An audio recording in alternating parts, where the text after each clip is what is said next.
say No, something it's behind. okay. Yeah, I'll know next for time. Next time I'll just sit up straight. How's this? There we go. All right, now we have Coach Butler. Coach, we start with an opening statement, then we open up for questions. Yeah, man, it's getting closer. It's very exciting. We had a close scrimmage last week. Scrimmage our scout guys this morning. Got another close scrimmage on Sunday, which are all great indicators that we're really, really getting close to game time. We're super excited about that. Still have a lot of work to do, but I really like our pieces. I like when we're at our best, what our team personality is and who we can be competitively. That's still very much a work in progress for us right now, but that's what we're pushing towards. If we can have a really good combination of the returning maturity that you want with the experience of veterans and the group that we have, which I have a lot of confidence in and have high expectations of, and then you combine that with the energy of new people and the freshness that they bring and the different ways of doing things. I think that we've got a tremendous opportunity to be a really, really good team. We've got to learn how to sustain that daily, drive for small increments of improvement. And so that's what we're squarely in the middle of right now, but loving the chance to compete against other people and measure ourselves. What do you see it as a personality? How would you describe personality? They're really fun, and I think that's important. I don't think when people think about great competitors, they go, "Oh, she's a great competitor. She's really fun." But our season is so long, and it's such extended. I mean, these kids got here in June, started becoming a team in June, and we really want them to try and sustain a level of intensity for months and months and months and months over 2 semesters. I think their senses of humor and how they enjoy each other is really important as it relates to what we can be competitively, because I think we've got such a cross section of different individual goals going on. I mean, you have the whole factor of like super seniors this year, and then you've got kids that are brand new to college and everything in between. There's got to be common threads. There's got to be some fun and some enjoyment of just each other as people to make a group of so many different agendas work together. And so for us to then go together in one direction and to be able to try to do that in a way that's, we have a great deal of stamina and we go as far as we think that we can go. So I think fun is a really big part of it. And I think, they really do care about each other. And that's something that I'm never going to, underestimate the power of. Were the TikToks part of that? Maybe, yeah, probably a little bit of the manifestation of how we like to have fun, because I think you've got to find the moments to not make everything so serious and so intense, because there's going to be plenty of those. We had one of those this morning at practice. And so there's got to be some things where it gives people a little bit of space to enjoy this part of their own personal journeys. And I think ultimately it does increase our capacity to be super intense competitors if we're giving them space to breathe and just enjoy being an 18, 19, 20-year-old, that doesn't always have to be nose to the grindstone. And so hopefully those moments to take a breath, have fun, see the lighter side, better equip us than when it is time to, where the rubber hits the road, we've really got to bear down and get after it. How do you as a coach make that line? How do you line between being fun and serious when the rubber hits the road? I think you just try to be who you are. And I don't know that I'm doing it really well, but I'm trying to do it in a way that I'm trying to lead in a way that is genuine. It's not planned or scripted. It's just like, hey, trying to really be a good communicator of this is a moment where we need your full attention. And this is serious. This can't be giggle time or relax time. Like this is like, let's see your best in terms of being a competitor and let's see how long you can sustain that. And then looking for the opportunities like the TikToks where maybe, you surprise them, with a little bit of a different side, but I really think it all just comes from, a very authentic effort to just really appreciate where they're at in their lives and also appreciate that they do have very full lives when you consider academically, what they're experiencing and they're trying to achieve in that aspect of their life. That we have a team that we think is good enough that we should really have some legit expectations for ourselves. Well, there's also got to be some enjoyment in there, or those two things just kind of really start to fall flat. And so hopefully it's just kind of organically happening. Occasionally though, when you've got to have a great staff, and I do, that just says, hey, we need a day off, or maybe today we don't go as hard, and maybe we go out to your house and hang out the lake today, as opposed to practicing 2 hours. Let's cut it short and let's do something fun.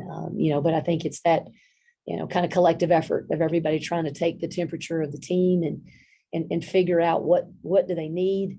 And, to really be demanding of them, you've also got to be serving them. Like, what do they need right now? And I think then when you're really paying attention to that second part, then it allows you maybe to be a little bit more demanding in those moments too. What surprised you? Oh, I'm sorry, go ahead. So I was just, they say it takes about 3 years to really kind of get your program. Who's they? Who are they? I need to talk to them. That's just in general, as far as, and implementing what you want, getting the kind of players you want in. It's now heading into your fourth season. Do you feel like that kind of has that feel now?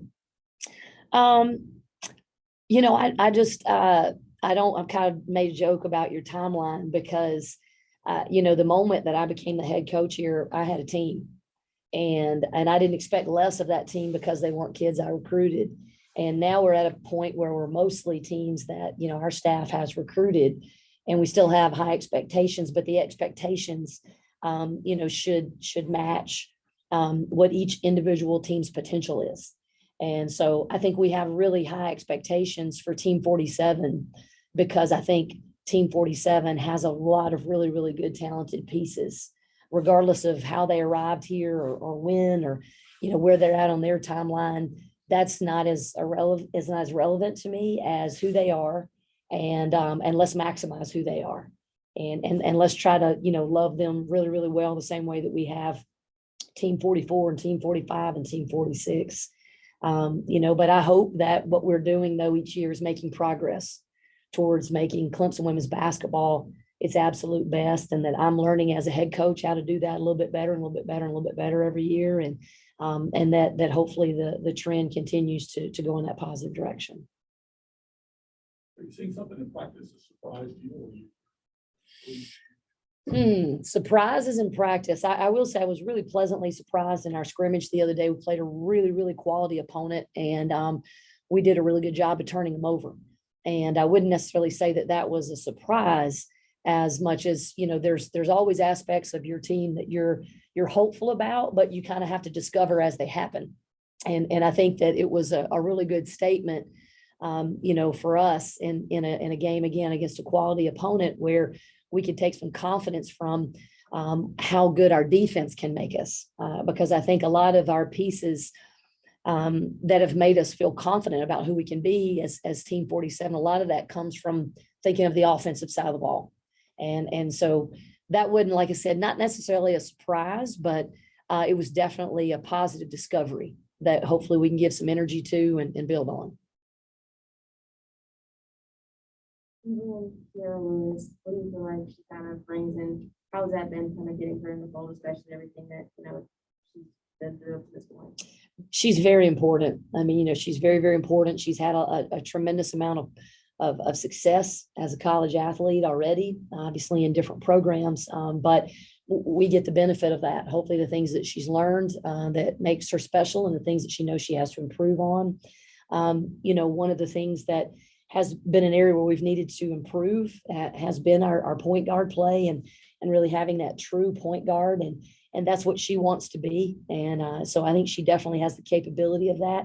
She's really just going through the process right now of trying to understand what that means as a Clemson Tiger, because maybe that does mean something a little different than her experiences at Syracuse and Ohio State. So that's kind of where her learning curve is right now, and she's really embracing it. She's a tremendous playmaker. I think she's going to be one of the best in the country. We're just, again, in the process. Every day, chop wood, carry water, get a little bit better, stick to what the process is. Even the not as fun and flashy parts of the process. And being a great point guard, there is a lot of the work that doesn't show up in the stat sheet. You got to be great at getting your team to huddle. Your presence has got to be something that's unwavering and consistent, not just after you've scored a bucket or before you scored a bucket. And she's a really, impressive bucket getter. But some of those other aspects of her process of becoming a great point guard, those are the ones that she's really digging into right now, and I think are ultimately the things that will help her game, her individual game, grow in a way that will help her meet some of her individual goals. We have a question from Zoom. Hey, Coach, it's Trevor Gross from CUTigers.com. You have 2 games here at Little John before having to go into Columbia and play #1 South Carolina. Does that add a little bit of urgency for your team, and how excited are you about that challenge after not playing them last year? Listen, we're excited about every challenge that we get. And right now, the biggest challenge ahead of us is a good day of rest tomorrow, which is a day off. And then we have 2 days of practice, and then we have another scrimmage on Sunday. We try to put together a competitive schedule on a national stage, and certainly South Carolina is part of that, but so are the other 2 games that lead up to that. We're just a one day at a time group of folks, though, because I'm a one day at a time kind of gal. So tomorrow we need to crush having a day off. I get to go out on the road and go recruiting. I hope that my team will choose to get some extra work in on their own, watch today's scrimmage on film a little bit, and then try to be a little bit better on Friday when we get a chance to go out and practice again. Hey, Coach, it's Nikki with TigerNet. With Delicia and Gabby coming back, you could have one of the top backcourts in the ACC. How big was it to get Delicia back into not only on the court, but just her overall experience? And then what has Gabby done to kind of take that next step? Well, they're both great players, and I think they both love being Tigers, which, is a great combination. I think Delicia made a fantastic decision for herself to come back, work on her game, work on her 3-point shot, work on who she is as a defender, continue to push herself as a leader, and to really just be a great student of the game. And she's done that. She's still working on that. I think everybody knows her nickname is Whip, and that's work in progress. And I think that her choice to come back this year is her acknowledgement of, I've still got some areas to work on, and this is where I want to do it, and these are the people I want to do it with. But I think she's got a great chance to be one of the best guards in this league, no question, which you alluded to in talking about her and Gabby as a backcourt. We've already talked about Keira Lewis a little bit, and those are just 3 pieces.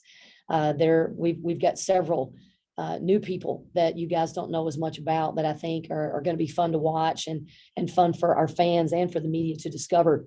Gabby worked, she went to USA trials this summer and worked really, really, really hard on her catch and shoot game, being a really confident 3-point shooter, really working on her shot selection with her mid-range game, working on her left hand, trying to become a better ball handler, and not just playing out of just pure aggressiveness, but she's really smart and making sure that shows up in the way that she plays the game. So both of them have put in a tremendous amount of off-season work. They continue to put in a lot of unrequired work outside of our practice time.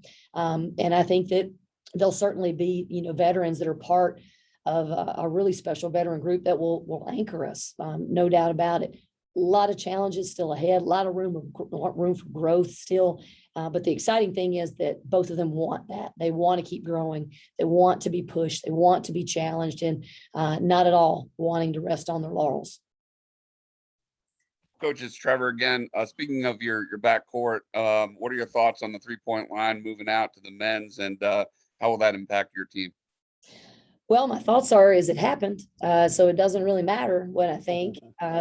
We've been practicing with it all summer. I don't necessarily think that it's a positive for our game right away. It will certainly be something that we grow into a little bit, I think, as not just here at Clemson, but everywhere.